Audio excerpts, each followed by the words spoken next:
Blwyddyn yn ôl, fe gahalion ni gynhadledd yma yn y Senedd Ewrop ar annibyniaeth.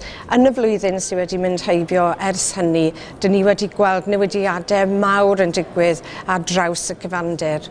Mae referendwm yn mynd i fod ar annibyniaeth yn yr Alban, NVA yn blaid fwyaf yng Ngwlad Belg, dyn ni yng Nghymru wedi cael pwerau deddfu i'r cynulliad. Mae popeth yn newid, ond dyn ni wrth gwrs yng nghanol argyfwng economaidd. A'r unig ffordd i gael atebion i bobl yn Ewrop yw trwy datblygu polisïau newydd, nid yr hen polisïau sydd wedi creu y broblemau yn y lle cyntaf. Felly ni'n edrych ar ein gweledigaeth ni ar gyfer Ewrop, Ewrop democrataidd, Ewrop gwahanol, Ewrop i'r dyfodol.